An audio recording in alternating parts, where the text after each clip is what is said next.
Warning: the content of the video that you are about to watch pertains to the harvest of fur-bearing wildlife through the practice of ethical, sound wildlife management of modern-day trapping.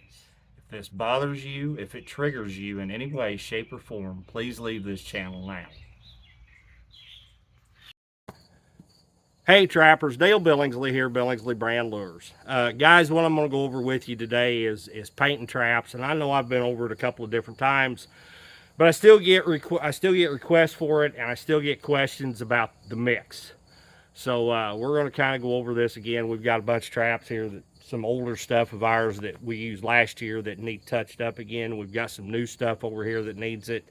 So I'm not going to paint everything today, but I'm going to get a bunch of it done anyway. So stay with me. We'll get things set up here and we'll get rolling.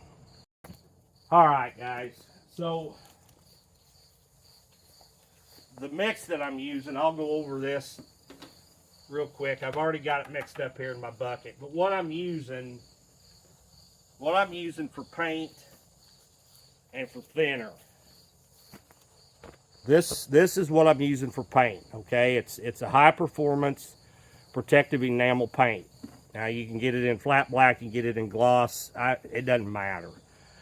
Okay, and then the thinner that I'm using is mineral spirits. Now they have a mineral spirit replacement. Do not think you can get by with that. Mike and I tried it earlier this year. It's absolutely terrible. This trap here, we did it with that stuff, and we did it with a cheaper brand of Rust-Oleum, and it absolutely sucks. Number one, it didn't take very good, as you can see. Number two, you can come up to it with your thumbnail and scratch it off. So you can't skimp when you're buying paint and buying thinner. You've got to buy quality. This paint's about 60 bucks a gallon. That thinner is about 20 bucks a gallon, so you're going to have, roughly $80 in this deal.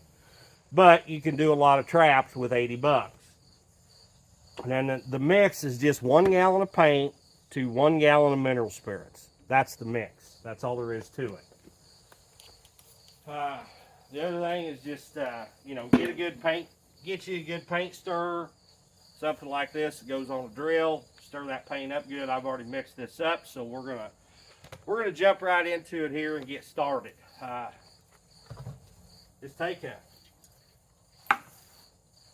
These traps have already been to the car wash. We've already washed them off. Got the grease and the oil and everything off the new ones. Got the dirt and everything blowed out of the old ones. Just dip them in. Hold them over the bucket for a little bit. Let them drip off. And then all you do is just hang them up and you're done. It's that quick. You can go through, if you've got these already all bundled together, you can go through a bunch of traps in a quick, hot hurry. Doesn't take very long. You can do, 2s, 3s, 4s, 1.5s, number 1s, number 11s. You can do them all this way. We'll even later on, we'll get a tote, a flat, long, wide type tote to do our conibears in, and I'll show you all them when we get ready to do them. And there it is, guys. It's just that simple and that quick and easy. Doesn't take very long at all.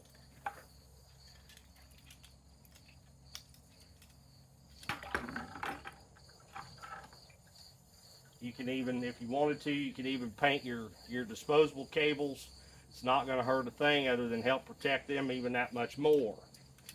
Just make sure you get all the grease and stuff off of the new ones. Same way with snares. If you want to dip them in paint, that's fine. I don't have a problem with it. Just make sure you wash them in a good detergent such as Dawn dish soap. Good hot soapy water. Scrub them down good. Get the oil and grease off the cable. Let them dry good. That's the big secret, big thing is you got to make sure the traps or the snares are dry before you try to paint them. And then you just dip them in there. Now, you may have to go back if you're using cam locks. You may have to go back through them and break that seal of paint off of that cam to make sure that it is working properly.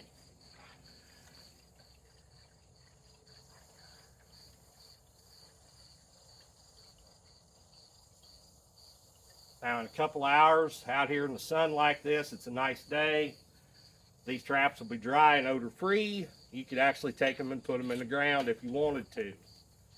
It sure saves a lot of headache and a lot of time as far as boiling and dyeing and waxing. Not that I have a problem with it, but here's the thing. You've got traps that are dyed and waxed. If you get something contaminated, you have to take that trap back home and reboil it, re-dye it, re-wax it. All I have to do is take my trap to the nearest water source, wash it off, and I'm back in business and going again.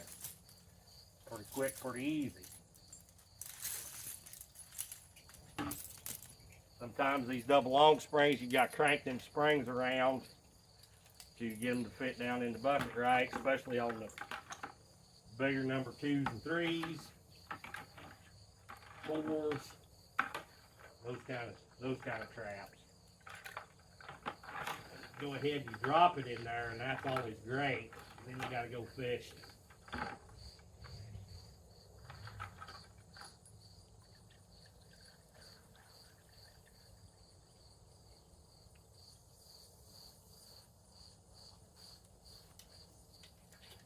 Anyway, that's kind of the gist of it, guys. There's not a whole lot to it. Hopefully it helps some of you, especially with the mixed part, to get it right. Alright guys, we're going to go ahead and end this video here. I hope that it helps some of you. I hope you've taken some away from it, especially on the mix and the type of paint that I'm using, the type of thinner that I'm using. I'm afraid if you try to use anything else, now you can use acetone, it's fine, but you want to be cautious and be mindful of acetone in a plastic bucket. Sometimes that acetone will want to eat through those plastic buckets. So it's better if you can get the mineral spirits to just use that. Plus the fact that I've used acetone for years and got by with it just fine, but it takes a little bit longer for it to evaporate, I feel, than it does the mineral spirits. So anyway, guys, I appreciate you tuning in and watching. If you would, please just hit that thumbs up for me. That's all I'm asking. Once again, this is Dale Billingsley with another one. Signing out.